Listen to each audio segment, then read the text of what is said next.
So, three-dimensional data represents information mapped within a Euclidean spatial coordinate system, which is the x, the y, and z. In engineering, this is the standard for modeling physical geometry and topology. Geometry tells you where something is, while the topology tells you how parts relate to each other. So, for example, in a 3D model, geometry defines the size of two pipes. Topology defines the adjacency, the fact that they are connected by a joint. For maintenance, as cited in Tran 2000 for 2024, topology is what allows a computer to simulate how water flows through a building or how a structural load travels to the foundation. 3D models such as those derived from building information modeling or BIM or laser scanning provide precise geometric description used for survey design and maintenance. Modern engineering utilizes 3D data from building information modeling and LiDAR scanning to create a precise digital twins. Information is stored as mathematical paths.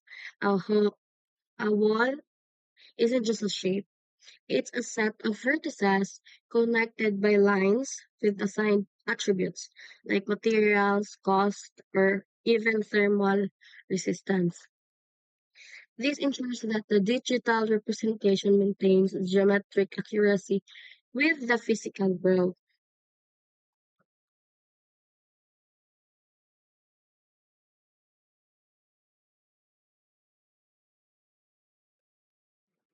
And also in data structure, 3D data formats include point clouds, tetrahedral meshes, and voxels or volume elements. These structures encapsulate geometry and semantics, allowing for complex spatial analysis. That's according to Miller and Gavasto 2004. Humans naturally perceive three dimensions, making 3D data the standard for interactive visualization and inner probes. Immersive probes used to discover physical or stimulated environments. And also, 3D data represents information characterized by three spatial parameters, typically x, y, and z coordinates. In engineering research, it is used to replicate the physical world within a digital environment, or the digital twins, spatial awareness, and geometry accuracy. So that was I said. Engineering research is used to replicate in the physical world.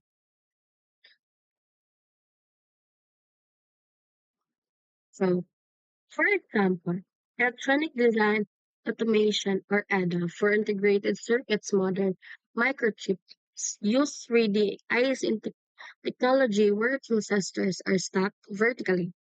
Engineers use 3D data to model the spatial arrangement of through silicon vias or TSVs to prevent signal interference and manage physical space.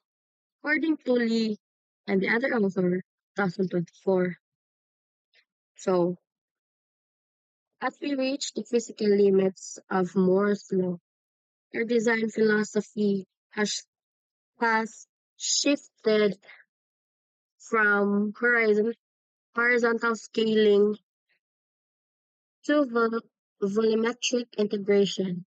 In electronics design automation, we no longer treat an integrated circuit as a flat map. We create it as a multi-layer 3D Euclidean volume. The primary challenge in 3D IC technology is the management of through-silicon vias. These are vertical copper connections that tunnel through the silicon wafers. Modern microchips, we aren't just placing components side by side anymore. We are stacking them. The spatial XYZ coordinates of those TSVs are critical because if they are slightly off center, They'll cause signal interference or thermal hot.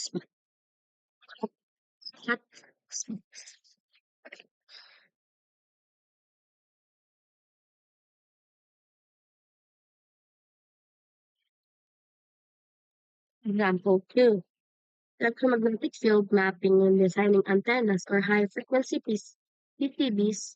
Engineers map electromagnetic field strength in a 3D volume. This data measured in X, Y, and Z coordinates ensure that the device meets regulatory standards for radiation and interference. According to Journal 2010, in high-frequency design, we cannot rely on 3D on 2D cross-sections. Electromagnetic fields are inherently volumetric.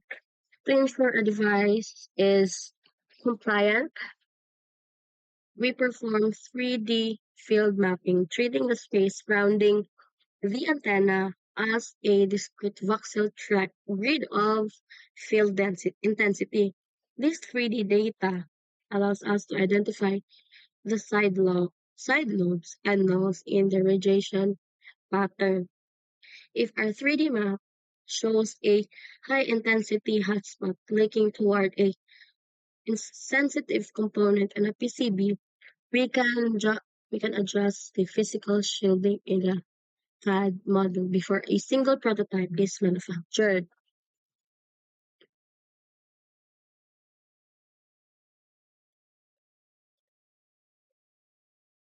So, sample number 3. Subsurface reservoir modeling engineers use seismic and borehole data to create a 3D geocellular model. This represents the geometry of the geothermal reservoir, identifying the exact depth and volume of the permeable rock layers. In geothermal exploration, our primary constraint is that the asset is invisible. We cannot directly observe the reservoir. Instead, we must synthesize a 3D geocellular model by integrating logging. We create the subsurface not as a continuous mass but as a three-dimensional grid of voxel or cells, which each cell at coordinate XYZ is assigned specific petrophysical properties like porosity, permeability, and thermal conductivity.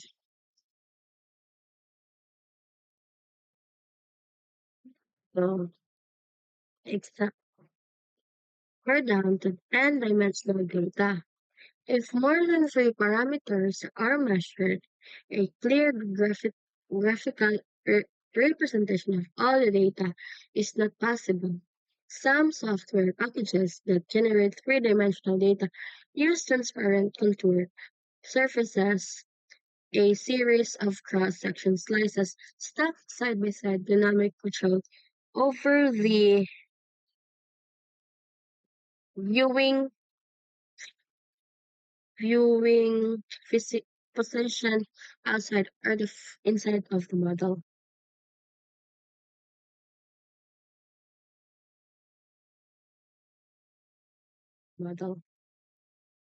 So n-dimensional data or multi-dimensional data refers to datasets where each dimension represents a unique variable or feature, unlike 3D data, which is limited by physical space, and the data can involve an arbitrary number of dimensions or n less than of 3.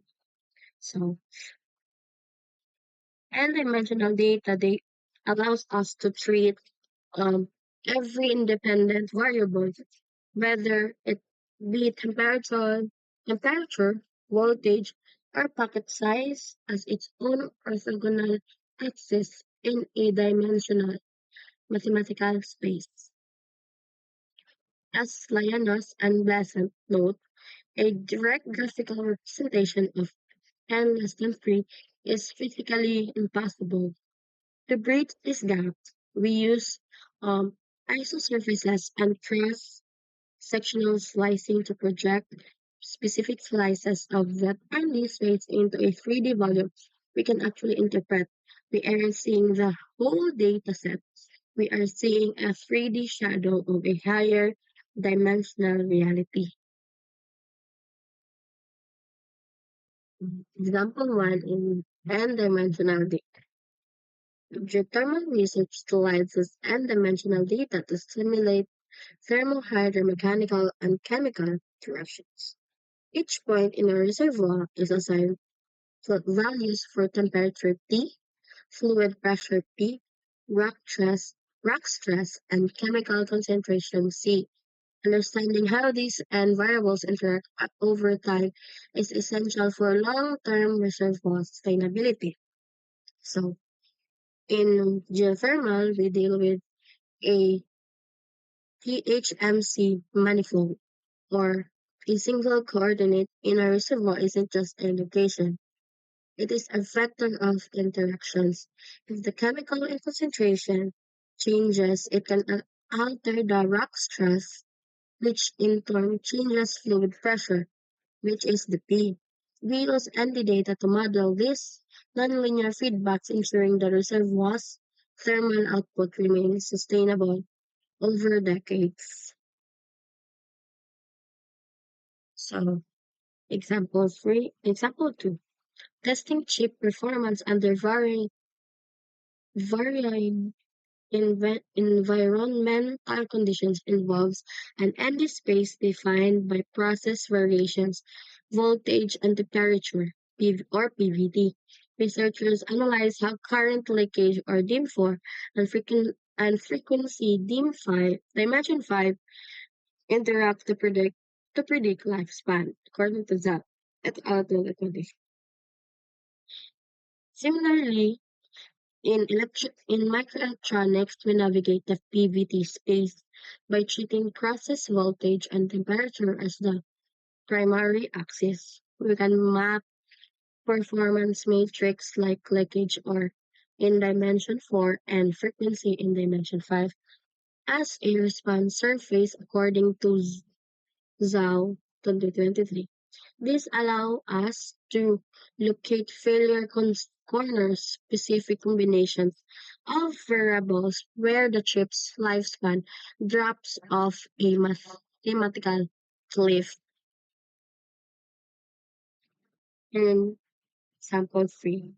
In cybersecurity, in cybersecurity research, network packets are represented as n-dimensional feature vectors. Dimensions include packet size, protocol headers, arrival intervals, and source or destination ports.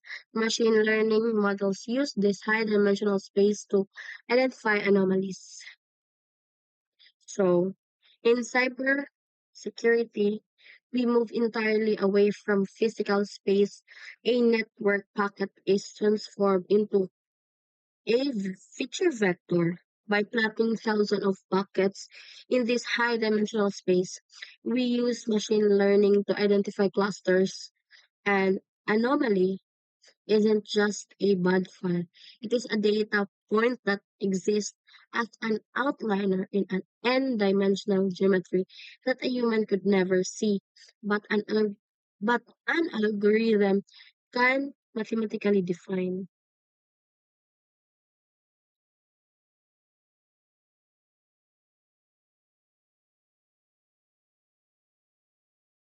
Research planning.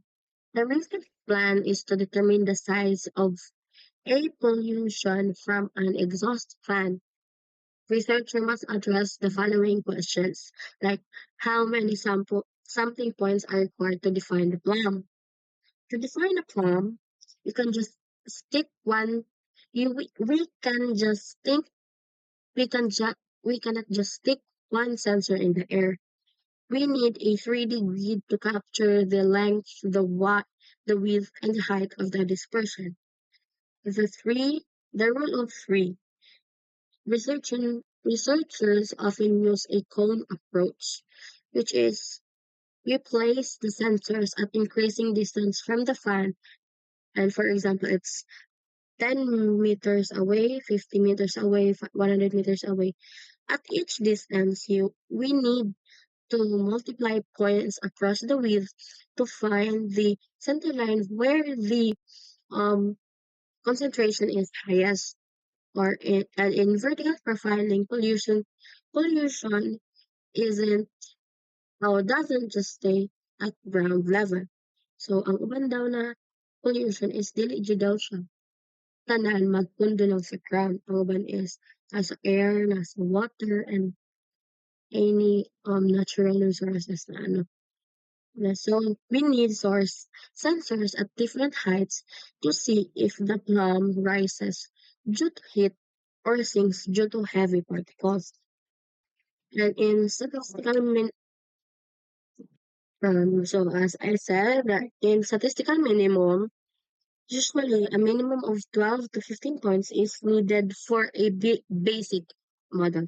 So, if basic model patugisgutan, ang ato yung minimum is 12 to 15 points. But complex terrain like buildings or trees can double that requirement. So instead of 12, minimum 24, instead of 15, minimum 30.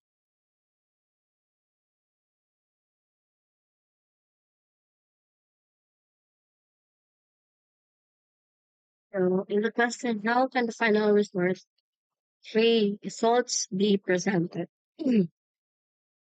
Data is data is only useful if people can visualize the risk. There are three main ways to show this, which is I forgot to put it in the slide. I have here the clearly ways to present the final results. First, we have the isoplans map, which is the description is like weather map with heat zones showing concentration levels. And it's best for visualizing the danger zones. And second is the concentration versus distant distant graphs, which is a line graph showing how fast the pollution thinks out as you move away. And it's best for engineering safety buffers. And 3D dispersion models is digital animation showing the plum moving in real time, which is best for policymaking and public presentations. So, next question. How can be temperature, how can be effects of temperature, wind speed, and directions, seasonal effects, time-dependent measurements be taken into account in rigorous matters? So, nature is rarely static, which makes measurements tricky. To be rigorous, researchers use normalization and control factors and also use a wind rules to correlate pollution spike with specific directions. If the wind is fast, the plum is thin and long. And if it's slow, the plum pulls near the source. And temperature, variability, hot and fast in cold air raises after thermal buoyancy. This is handled using the Richardson number, a math format that tells us if the plum will rise like a balloon or stay flat. And in seasonal effects, air is stabler at night. So mas stable daw ang wind or ang seasonal effect and sa gabi and more turbulent or mas kusog siya. Ito na lang. During the day, mas kusog siya during daytime due to sun-driven convections. A rigorous study must sample um over 24-hour cycles and across different seasons to account for atmospheric stability classes. And the five eight questions all represent research challenges. So why this is a research challenge? The biggest hurdle is turbulence because air moves in unpredictable swirls or if they hindi mo ma-predict if padulong ba siya sa north, sa east, sa west, or asa ba siya padulong. Two measurements taken 5 minutes apart at the same spot can be totally different. So if a measure kag within ang span niya is 5 minutes, so ang if ang if sa first 5 minutes is ano siya like padulong siya sa east and the second 5 minutes is padulong sa west. So dili mo tinatong something same sila kay lahi mo silang direction. Researchers have used time averaging to make sense of the case.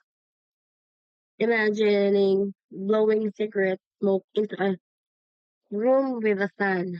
To map it, you'd need to know how fast the fan is spinning or how hot the room is and where the furniture is for directing the smoke. And that would be all. Thank you.